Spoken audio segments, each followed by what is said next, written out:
Hey, Kamaru, obviously this fight is kind of strange because it all came together on 6 days' notice, and over the last couple of days, since Jorge took the fight, a lot of attention has been paid on him. In a weird way, is that kind of taking the pressure off you because he's kind of had to do the media, he's kind of had to answer all the questions, and you've kind of got to sit back and kind of do your own thing. Yeah, I mean, times like things like that don't really bother me because I know I've prepared myself and I've done all I can to control what I could control.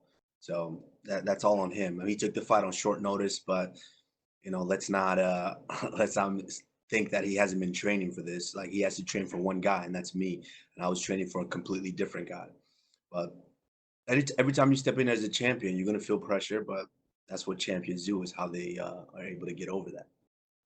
To that point, we've seen that, short notice for him is being talked about, but there's also a short notice factor for you because, Gilbert Burns is a much different fighter than Jorge Masvidal. And I don't think anyone would have blamed you if you said, I don't want to fight a different guy on 6 days' notice. So why were you willing to do that? And what was it about this matchup that you still felt so confident, even with only 6 days to feel confident facing a guy like Masvidal? Fighters fight, especially champions. I've kind of built myself just working day in and day out and training for each and every different styles, each and every different opponents. So it didn't really matter. I trained and was prepared to get into a scrap, and it didn't matter who the face was at the end of the day. So it doesn't matter. Fight is a fight. I'm going to get in there. I'm going to do what I do.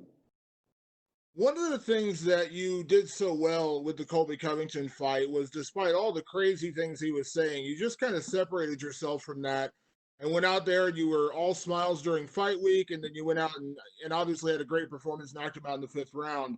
I know there's been a lot of bad blood between you and Jorge leading into this fight months ago. But can you carry that same kind of demeanor into the fight where you separate all the personal stuff and just go out there and put on a performance? That's me personally. Like I said, I put it when I put in the work, and I know that I put in the work. The only thing left to do is just go out there and perform whatever he says or does, or his management team or any of them say or do. That doesn't have any effect on me. I'm stone. I see no face, and I get in there and I take care of business.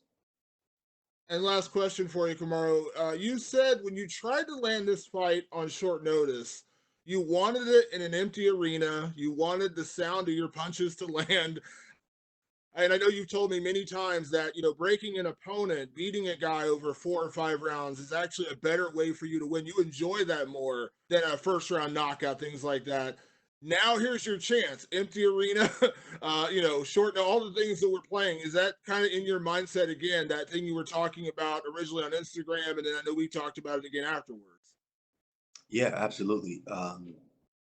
There's a different fight that you fight as a fighter. There's a different fight that you fight with yourself internally and mentally when you're fighting somebody, and sometimes you can kind of get lost in it when you're in a stadium full of 20,000 people, and that could actually uplift you, or sometimes it can be a detriment. But when you have to fight that fight and there's no other voices but that voice in your head, and then now you got a guy beating your ass and he's talking to you and telling you things and letting it be known just his dominance over you. It's it's another level of breaking somebody mentally. Like there's a reason why I love to break guys over the course of the entire fight, because you land a quick punch and you knock the guy out in the first round, and the guy can carry on his career saying, "Oh man, if I had just protected myself against this, I got caught. That was it. I got caught in this submission. I didn't know it. I didn't this and that, blah, blah, blah." There's different type of excuse. But when you beat their ass from start to finish the whole time and outclass them completely, it breaks them internally. It takes something away from them that they can never gain back. That's a fight they don't want to fight again. Thank you, Kamaru. And we will take our next question from Jim Varsalone with the Miami Herald. Yeah, thank you, champ. I'm wondering first, what is it like being there at Fight Island, being part of this super card mega event, and then also some of the disappointment when Gilbert got tested positive and possibly not being able to fight on this big event? I mean, it's great being here on Fight Island. I think Dana and Dana White and the UFC did an amazing job of putting something like this together. I mean, it's incredible just to see the precautions that they took from from bottom to top. And on top of it, yeah, I was disappointed when Gilbert fell out. It's tough to put in a training camp. Like I took time away from my daughter. I've never done that before. I moved away and I wasn't able to see my baby girl each and every day. That it was different. It's a different mindset that it puts you in. It's a different state of mind. And so when the fight fell out, I was very disappointed. And as I mentioned, I was on my way back to her, and then I get the call midway through that travel day that, hey, we might have a fight for you. So I'm just grateful. I'm grateful to be a part of this. I'm grateful for everything that these guys have done, put together, and I can't wait to go out there Saturday night and put on another performance. Is it a different vibe because Gilbert was a teammate, even though he's an opponent, a training at Sanford MMA, formerly Hard Knocks 365, and now you're going against a rival, in a sense, of American Top Team with Masvidal. And I guess the history, too, when you were with Black Zillions, right? You beat American Top Team for the finals in that battle. Does it present a little more, give it a little more cachet because it is ATT as well as Jorge? For that, in that aspect, the fact that it is ATT, I guess, because I know Dan Lambert very well, and it's another one that I get to put a check by. I pretty much ran through everybody in that gym, every welterweight they have in that gym, and yeah, in that aspect, it will be satisfying, and also for what Glenn Robinson started with the Black Zillion, this would be satisfying. But towards the end, I see no face, whether it's Gilbert Burns, whether it's Tyron Woodley, whether it's Kobe Covington or Jorge Masvidal. I see no face. By the time we step in there, they have to step, in front of the Nigerian Nightmare. And Champ, what about the time difference in this, in the sense of you all be fighting so early, and what things have you been doing to adjust to prepare for that and get ready for that? Yeah, I mean, that's going to be a little tough, but I've kind of tried Are to you put a myself. morning person, Champ? I am. I am definitely a morning person. For me, it doesn't really matter. Morning or night, I can do them both. It just depends on what the task at hand is. And so if I know I have a early boxing session, maybe 6 a.m. or 7 a.m., that's not a problem for me. I'm going to get up and I'm going to go get it done. And so I think early morning here, by the time I fight, is going to be equivalent to nighttime back home. So it really doesn't make a difference. You guys can see I can perform at nighttime when I'm back in Vegas, and I definitely perform in the mornings when I go to trainings. And lastly, for me, just curious, did Henry Hoof make the trip now? I know, right? Am I right on this, that he was sort of out of the training element of it because you had Gilbert and you, but now that Gilbert's not fighting, is he able to come on board to be there for the fight, or you have others with you for the fight? No, my coach is Trevor Whitman for this fight. I trained with Trevor. I put in the camp with him. Of course, George Santiago, my grappling coach, has been with me from the start. They made the trip, and they're here with me. All right. Thank you, Champ. Thank you. We'll take our next set of questions from Mojang Wu with Hupu Sport. Hi, Champ. This is Hupu Sport from China. So when people give credit to Masvidal for taking the fight shortly, people may forget about you are also the one who has to fight with risk. So we know you have a good training camp, but it wasn't designed for Jorge Masvidal. So what kind of a strategic adjustment will you make for him on Saturday? That's the thing about me and the type of fighter that I am and the style that I fight. It doesn't matter who it is. My style is geared to just breaking and dominating each and every opponent, whether you're a striker, whether you're a grappler, whether you're a wrestler or kickboxer. It doesn't matter what style you have. My goal is to impose my will and get them out of there. That sounds awesome. But early in this week, Masvidal said he has one clear thought of your skill level. He said no matter how good you are or not, he predicts his fight will be ended by a couple knockout. So what would you react to his preview like this? And what do you think Masvidal? Do you think Masvidal has prepared his for his capacity for this fight? I mean, that's what they all say. You know that this is like a lot of everybody's making a lot of, oh, he's getting a lot of attention. That he's supposed to. You know, at the end of the day, Masvidal is the biggest, baddest opponent that I've faced up to this date, and they're supposed to make a big deal out of that because he's no slouch. I know that he's tough. I know that he's gonna present a different challenge, but that's my job. That's why I'm the champion. That's why I'm on top of it. We've seen previously, my previous opponent said that he was gonna leave me out on a stretcher, just like Masvidal just said. He said that he would leave me in a pool of my own blood, and that they would carry me out on a stretcher. And the opponent before that, Tyron Woodley, said if it came to wrestling, he'd kick my ass. If it came to jiu-jitsu, he'd break my arm. If it came to striking, he would knock me out. We all saw how that turned out. So, it's the story of them. That's what they say, just to try to build themselves up and hype themselves. But, very quickly when they step in there, their dreams of being champions turn into nightmares very quickly. Thank you so much, champ, and good luck on Saturday. Thank you. We'll take our next questions from Nesta McGregor with BBC. Hey, hello, Kamaru. How you doing? Greetings from the United Kingdom. You've mentioned being away from your daughter for a long time and for the first time. How reassuring has all the testing been, and how many times have you been tested leading up to Fight Island? So far, I've been tested 4 times in this whole process. So from last Thursday to today, 4 times so far, and I believe we have 1 or 2 more to go. So definitely all the precautions have been taken, and after I go out there Saturday and get my hand raised, I'm glad to know that I'll be returning back home to my daughter COVID free. Okay, I've seen a quote from you where you said you're going to bless his face with your fists for 24 minutes. The fight is scheduled for 25. So would you be disappointed in a first round knockout then? Is this all about punishment and teaching Masvidal a lesson for you? That's my goal always. That's my goal, is to teach a lesson. And it didn't just start with fighting. It started all the way back in wrestling.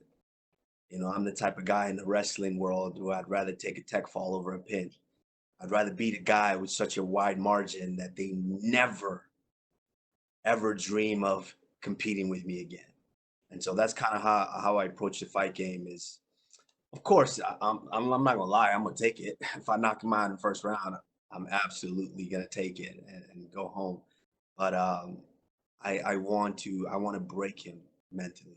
I want to break his spirit. It's something about a man. When you break his spirit, it's just something about him. Every time he walks by you, he knows that you are a better man than him. So, that's ultimately what I want to do to him.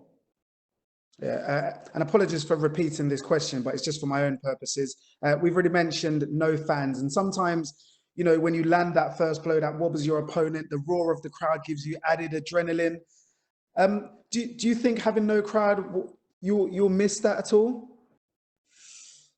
I would miss it in the sense of when I watched the whole Covington fight over again, just that moment when you finally deliver that blow, that finishing blow, the roar of the fans. It's great for optics and for the senses, but at the end of the day, that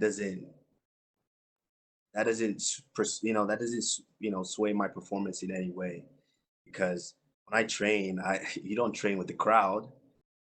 My sparring sessions, I make sure that there's no one really there. There's no music. There's no outside distractions to where I'm locked in, and there's maybe 4 or 5 people there, my training partners and my coaches. So it's not going to make any difference whether there's a crowd or there's not a crowd. My objective is going to be the same.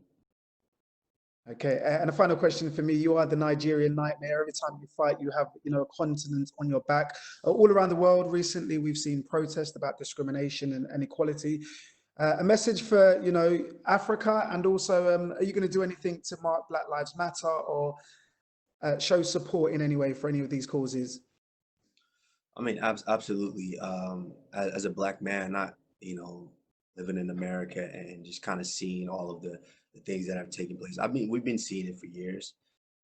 It's just I'm glad that it's brought to the forefront now, because I think the world is really tired and they just really want change. And I think obviously each and every statement that we continue to make, and everything that all the eyes that we bring to the situation and the attention, it helps in a way to where it helps moves us forward slowly. And I think by me going out there July 11th and making another statement like I've made in my past fights, it's going to help a bit. Okay, great talking to you, and good luck for the fight. Thank you. And we will take our next questions from Carlos Contreras with Milenio Diario. Hi, Kamaru. Can you hear me? Yes, I can hear you. Hey, Kamaru, can you just take me for those last 6-5 months where you heard first from Dana that he wanted this fight to happen in fight week, and everything. I mean, I don't know, the pandemics, Gilbert coming up, and Jorge not signing the contract. How much has been through your mind after you were, I don't know, maybe think of this fight in February and all that happened all the way through July? A lot has gone through my, a lot has gone, happened. This was the next step of my vision, of my plan, my goals. This was next. I initially was headlining and becoming champion, and then headlining my own event. And what was bigger than that?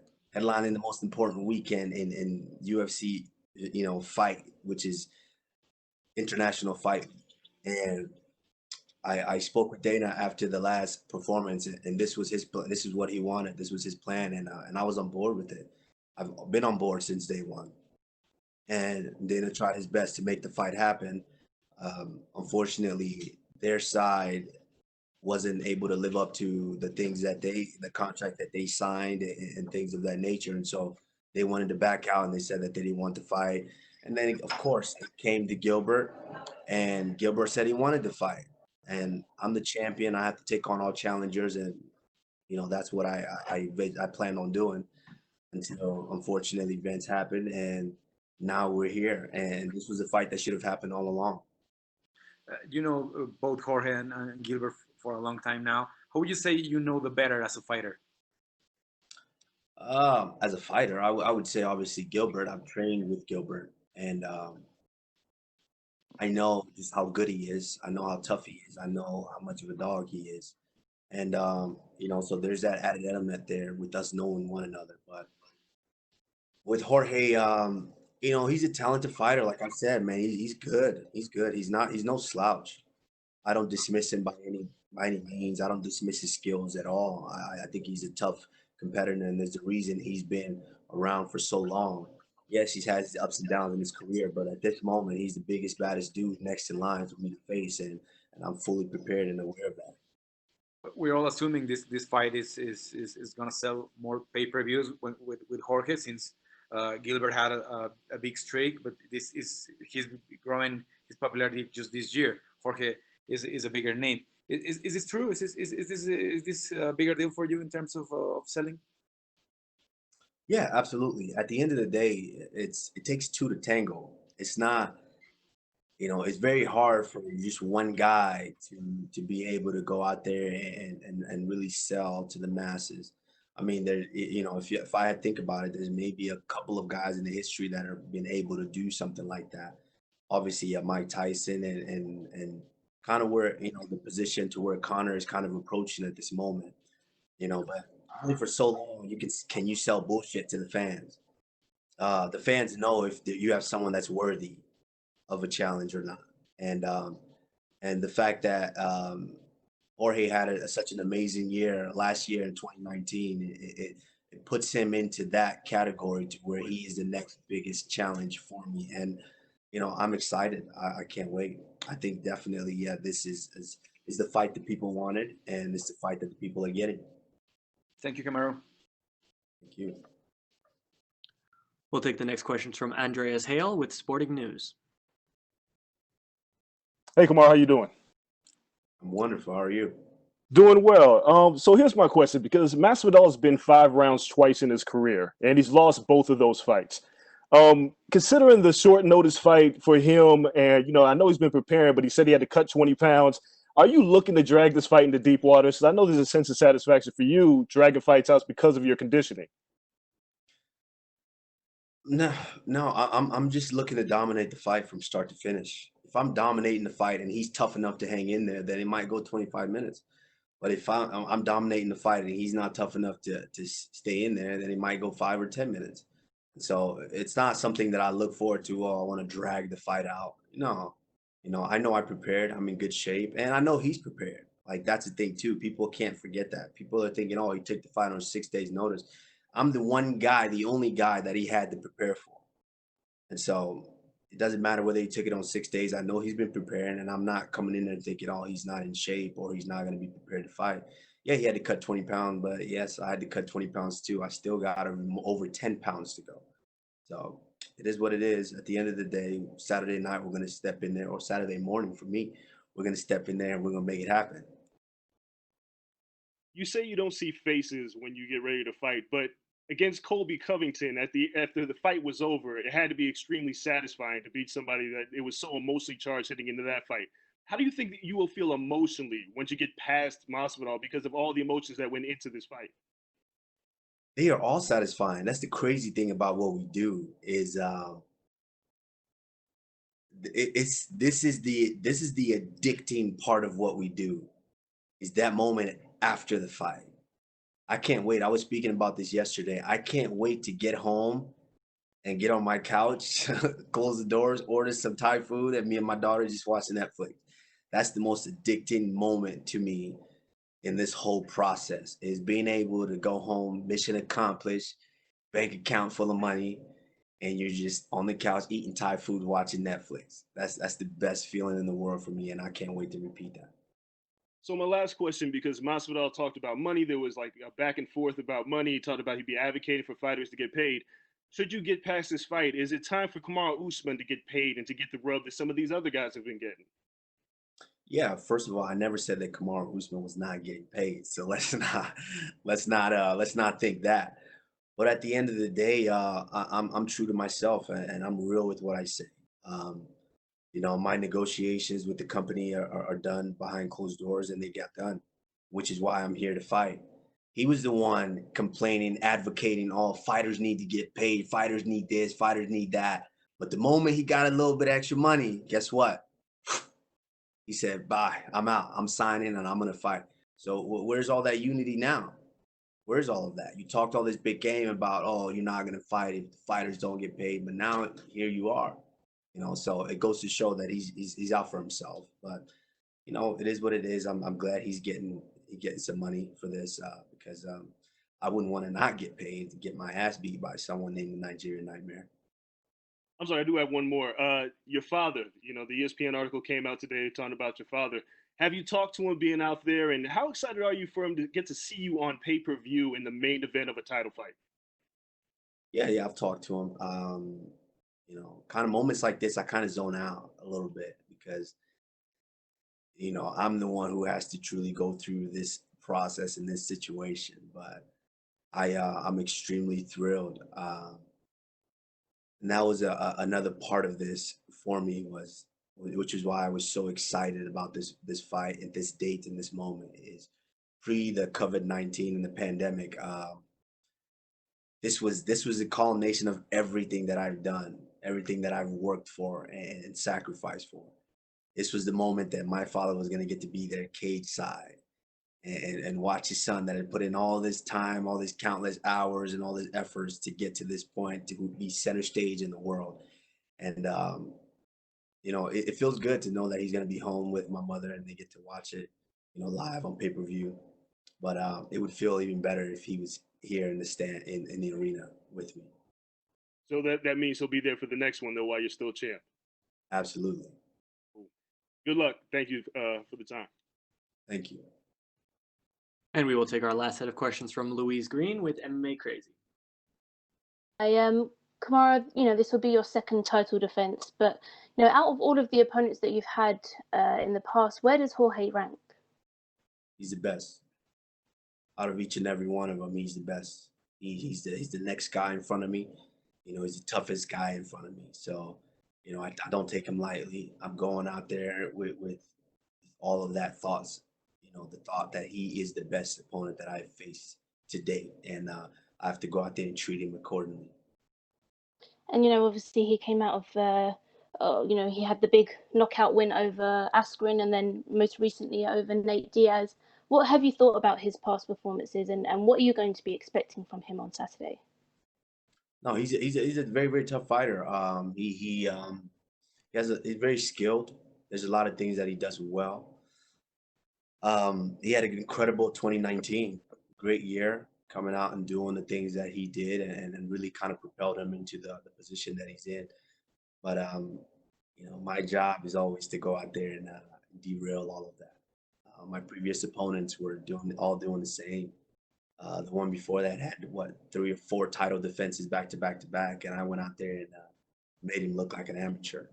And the last guy was on a 6, 7 fight win streak, dominating performances, and I went out there and still got the job done. And nothing changes here. I understand that Jorge's tough. I understand that he's very skilled, and you know, I do believe that he believes that he's going to come out and try to take my head off. I believe that, and I'm going to go out there and, like I said, I'm going to treat him accordingly, and I'm going to discipline him the appropriate way. Gilbert Burns recently told ESPN that he was hoping and rooting, obviously, for you to win, not only because, obviously, you're former teammates, but because he thinks if Jorge wins, he's going to hold up the division by facing, the likes of Nate again and Conor, and not the real #1 contenders. What's your opinion on those comments, and how important is it for you to hold on to this title on Saturday? Well, it's important, title or no title. It's important for me to continue to be victorious and continue to improve in every facet of the game. Um, and so that's what I'm continuing to do. I don't worry about what other people think or what other people care about. You know, what I care about is myself. And the best way for me to go out there and represent myself is to be victorious in each and every competition. So, you know, of course I want to go out there and get the victory in dominating fashion, in exciting fashion, and take on the next opponent, whether it be Connor, whether it be George St. Pierre, whether it be Burns, or whether it be Covington. It doesn't matter. I see no face, that the name does not matter. I'm going to prepare the same, and victory is what's on my mind at all costs.